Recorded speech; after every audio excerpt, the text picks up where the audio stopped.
ایک اور سابق وزیر اعظم بھی کسی سے پیچھے نہیں رہے۔ پیراڈائز پیپرز میں پاکستان کے سابق وزیر اعظم شوکت عزیز کا نام بھی شامل ہے۔ وزیر اعظم کی اہلیہ اور بچے بینیفیشری اونر تھے۔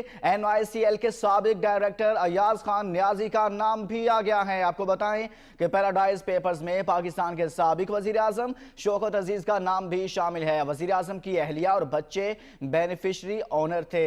NICL کے سابق ڈائریکٹر ایاز خان نیازی بھی شامل ہیں۔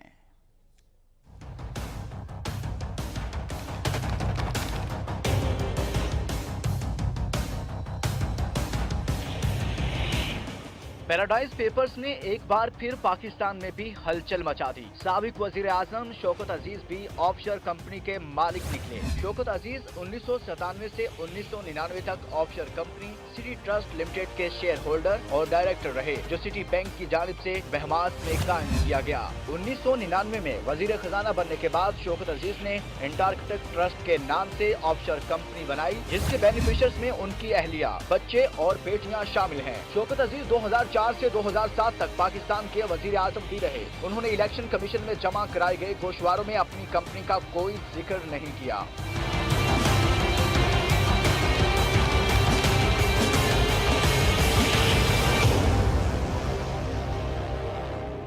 NICL کے سابق ڈائریکٹر ایاز خان نیازی کا نام بھی پیراڈائز پیپرز میں آیا ہے۔ ان کے برٹش ورجن آئی لینڈ میں 4 آف شور اثاثے سامنے آئے ہیں، جن میں سے ایک اینڈ ایلیویشن ڈسکریشنری ٹرسٹ نامی ٹرسٹ ہے۔ باقی 3 کمپنیاں and elevation establishment limited, and elevation enterprises limited اور ایلیویشن ہولڈنگز لمیٹڈ شامل ہیں۔ ان سب کو 2010 میں اس وقت قائم کیا گیا تھا جب ایاز نیازی NICL کے چیئرمین تھے۔ دستاویزات کے مطابق ایاز خان نیازی کے 2 بھائی بھی ان کمپنیوں کے بینیفیشل اونر ہیں، جبکہ ان کے والد اور والدہ فوزیہ کے نام بطور ڈائریکٹر سامنے آئے۔ ایاز خان نیازی کرپشن کے بڑے اسکینڈل میں ملوث تھے۔ پاکستان سے شراط آئل اینڈ گیس کمپنی کا نام بھی پیراڈائز پیپرز میں شامل ہے۔ اس کمپنی کے 3